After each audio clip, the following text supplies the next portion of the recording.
எங்கள் வீட்டு ஸ்டைல் மீன் வறுவல் எப்படி செய்யலான்னு பார்க்கலாமா?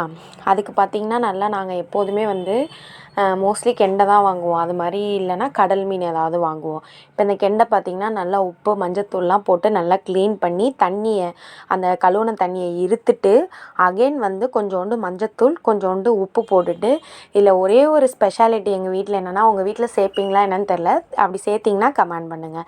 நல்லா சின்ன வெங்காயம் ஒரு 3 சின்ன வெங்காயம் போல் நல்லா ஜாரில் நல்லா சுற்றிக்கிட்டு அரைச்சி அதை வச்சுக்கணும். எப்போதுமே நாங்கள் ஃப்ரெஷ் ஃப்ரைனாலே அது இப்படி தான் செய்வோம். அதில் பார்த்திங்கன்னா மிளகாத்தூள், இது வீட்டில் அரைச்ச மிளகாத்தூளுங்கிறதுனால இந்த கலரில் இருக்குது. நீங்கள் வேணால் காஷ்மீரி மிளகாத்தூள் இல்லைனா கடையில் விற்கிற மிளகாத்தூள் எது வேணாலும் ஆட் பண்ணிக்கோங்க. அதோட கொஞ்சோண்டு மிளகுத்தூள்.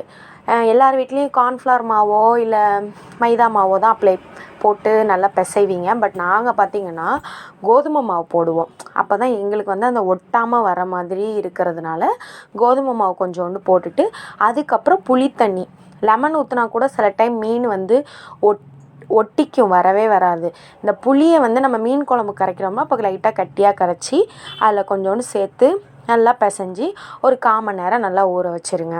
அதுக்கப்புறம் மீன் பொரிக்கிற கல்லை வச்சு அதில் கொஞ்சோண்டு எண்ணெய் ஊற்றி கொஞ்சோண்டு கருவேப்பிலை போட்டுக்கிட்டிங்கனாலும் ஒட்டாமல் வரும்.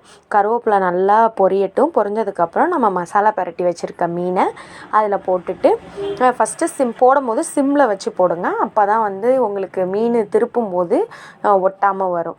அது ஒரு ட்ரிக்கு ஃபாலோ பண்ணிக்கோங்க.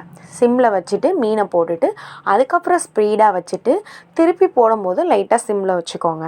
அவ்வளோதாங்க.